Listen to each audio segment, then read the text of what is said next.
tete payudara tuh banjir. Kadang-kadang kalau misalkan aku nggak pakai nursing pad, aku bisa ganti baju tuh sehari 3 kali. Karena apa? Karena rembes. Nah, welcome back to my channel. Buat kalian yang udah mampir di video aku, yang udah subscribe, aku ucapin terima kasih buat support kalian. Dan buat kalian yang baru mampir di video aku, dan kalau kalian suka dengan konten-konten yang aku buat, bisa minta tolong untuk di subscribe ya, biar nggak ketinggalan video-video berikutnya.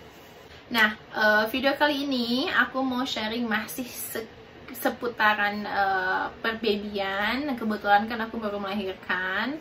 Nah, saat ini aku sedang eksklusif breast milk untuk anak kedua aku. Nah, kenapa enggak aku mau sharing ke kalian pengalaman aku, mana cara aku menaikkan kuantitas produksi ASI. Jadi ini pengalaman pribadi aku sendiri. Nggak gampang buat aku untuk bisa memproduksi ASI.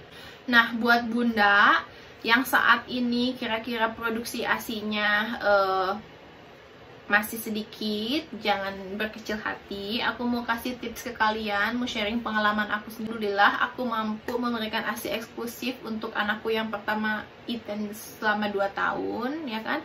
Sebenarnya waktu aku lahiran itu 3 hari pertama itu ASI aku tuh nggak keluar, ya kan. Jadi aku tahu banget perasaan bunda-bunda di luar sana yang ASInya sedikit atau ASInya nggak banyak memproduksi, ya kan. Jangan dulu patah semangat.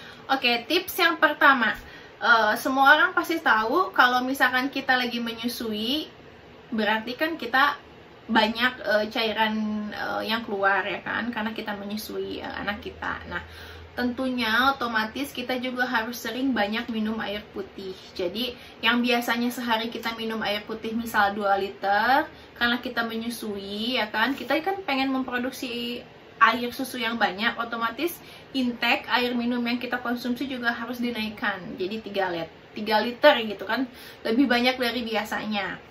Nah, yang kedua bun, aku juga mengkonsumsi vitamin ibu hamil dan menyusui. Nah, aku konsumsi ini prenatal, ini essential multivitamin for mom and babies every day. Jadi selain kita mampu memproduksi ASI yang banyak, kita juga mau produksi ASI kita berkualitas, ya kan. Nah, yang ketiga bun, yang ketiga tentunya kita harus banyak mengkonsumsi sayur dan buah-buahan. Karena sayur dan buah-buahan itu kan kaya akan serat, banyak mineral yang terkandung di dalamnya. Nah, aku ini setelah aku perhatikan ya, sayur dan buah itu mampu meningkatkan produksi ASI kita. Seringnya aku bikin sup, misalkan kayak sup ayam, sayur sop ayam, atau sayur lodeh, atau sayur kacang. Nah, yang keempat bun, selain kita minum air putih, selain kita mengkonsumsi vitamin, sayur dan buah, nah ini juga ngaruh banget. Kita juga harus punya waktu untuk bisa istirahat. Karena apa?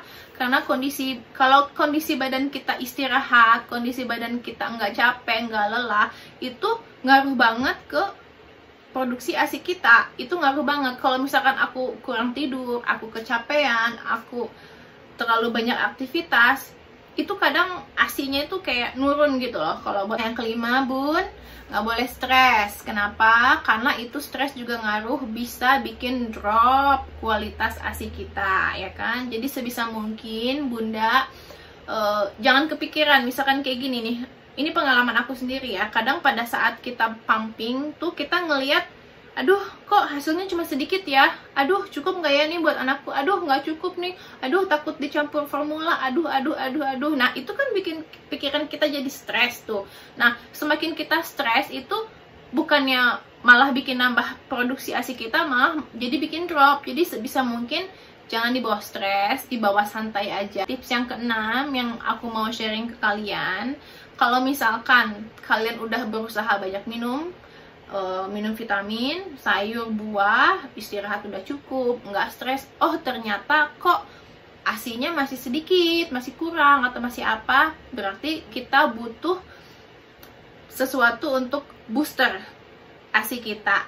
Nah, aku mau kasih tunjuk ke kalian, aku minum teh ini organic mother's milk nih, ini yang aku minum. Ini kayak teh tradisional kayak rempah-rempah gitu. Aku seduh setiap hari pagi-pagi, aku minum hangat-hangat ditambah madu 1 sendok makan. Nah, ini ngaruh banget, Bun. Setelah aku konsumsi teh ini setiap hari tuh ya, tete payudara tuh banjir. Kadang-kadang kalau misalkan aku nggak pakai nursing pad, aku bisa ganti baju tuh sehari 3 kali. Karena apa? Karena rembes. Jadi ini bagus banget. Nah, untuk mereknya aku rekomendasi pakai merek ini. Tapi kalau misalkan aku nggak tahu ya, kalau misalkan di Indonesia nggak ada merek ini, nggak bisa beli merek ini, aku yakin juga banyak yang jual kayak semacam teh-teh tradisional. Yang ketujuh, nah, selain teh tadi di atas, tips yang ketujuh, aku juga mengkonsumsi lactation cookies. Lactation cookies yang aku makan setiap hari. Kadang-kadang kalau misalkan aku ngerasa, aduh ASI aku berlimpah banget nih. Setiap kita kasih susu, setiap kita kasih ASI ke anak kita, kadang-kadang ngerembes ya kan, sampai baju basah, ganti baju. Nah, biasanya aku stop, nggak aku konsumsi setiap hari seperlunya. Ya kan? Ini enak banget loh. Ini rasa coklat. Ini kesukaan aku nih. Coklat salted caramel cookie. Nah, lactation cookie. Tips yang ke-8, Bun, kalau misalkan Bunda nggak suka minum teh, atau misalkan nggak suka yang manis-manis, yang nggak suka mengkonsumsi cookies-cookiesan, nah, yang ke-8 yang bisa dicoba adalah minum susu almond. Aku rasa susu almond ini mudah didapatkan di mana aja ya kan. Yang ke-9, Bun, ya kan, tips dari yang pertama sampai yang 8 yang tadi aku sebutin nggak akan ngaruh kalau Bunda nggak melakukan tips yang ke-9 ini. Apa? Pumping, ya kan. Mau itu pumping, netein ke bayi, itu ngaruh banget. Karena apa? Karena percuma, kita udah minum banyak, udah makan sayuran, udah lactation cookie, udah minum susu almond, udah segala macam cara, tapi kita males pumping, ya nggak akan naik-naik gitu kan produksi ASI. Semakin sering kita mengeluarkan ASI kita, semakin sering juga badan kita memproduksi ASI gitu. Ini tips yang ke-10, tips dari aku. Nah, setelah aku perhatikan ya kan, ada perbedaan antara aku pumping sendiri kiri kanan dengan mesin, dengan aku pumping bersamaan dengan aku menyusui anakku. Misalkan sebelah kiri aku nyusuin, nah yang sebelah kanan aku nggak mau rugi, aku pumping, aku keluarin ASI aku pada saat yang bersamaan. Nah, entah kenapa, apa mungkin karena terpicu oleh terangsang oleh anak kita lagi nyusuin, jadi kita relax, kita ada hormon-hormon tertentu yang rilis, itu entah kenapa produksi ASI itu lebih banyak dari biasanya ya. Kalau misalkan Bunda udah coba tips aku dari nomor 1 sampai dengan nomor 10, tapi ternyata hasilnya belum sesuai dengan yang Bunda harapkan, jangan berkecil hati, jangan sedih, jangan dibawa stres. Yang penting kita udah berusaha dengan maksimal gimana caranya agar kita mampu memberikan ASI eksklusif untuk anak kita. Yang udah nonton video aku dari awal sampai akhir, aku ucapin terima kasih.